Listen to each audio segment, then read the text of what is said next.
let's say that the consensus is that our species, we being the higher primates, Homo sapiens, has been on the planet for at least 100,000 years, maybe more.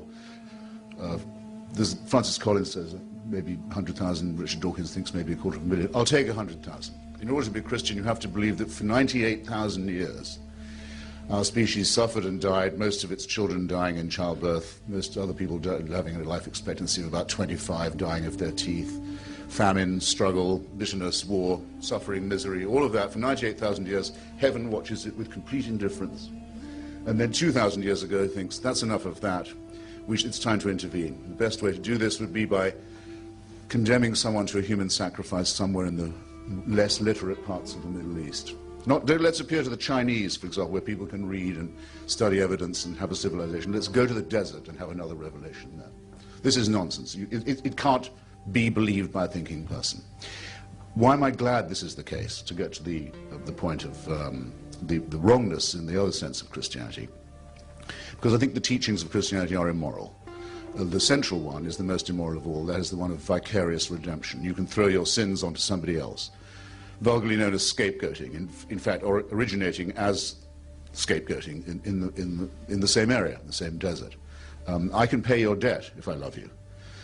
I can serve your term in prison if I love you very much. I can volunteer to do that. I can't take your sins away because I can't abolish your responsibility, and I shouldn't offer to do so. Your responsibility has to stay with you. There's no vicarious redemption. There very probably, in fact, is no redemption at all. It's just a part of wish thinking, and I don't think wish thinking is good for people either. It even manages to pollute the central question, the word I just employed, the most important word of all, the word love, by making love compulsory, by saying you must love. You must love your neighbor as yourself, something you can't actually do, but you'll always fall short, so you can always be found guilty. By saying you must love someone who you also must fear, that's to say a supreme being, an eternal father.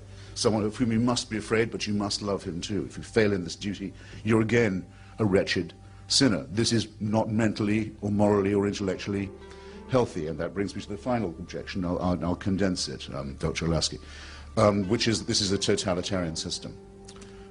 If there was a God who could do these things and demand these things of us, and who was eternal and unchanging, we would be living under a dictatorship from which there was no appeal, and one that could never change, and one that knows our thoughts and can convict us of thought crime and condemn us to eternal punishment for actions that we are condemned in advance to be taking. All this in the round, and I could say more, it's an excellent thing that there's absolutely no reason to believe any of it to be true.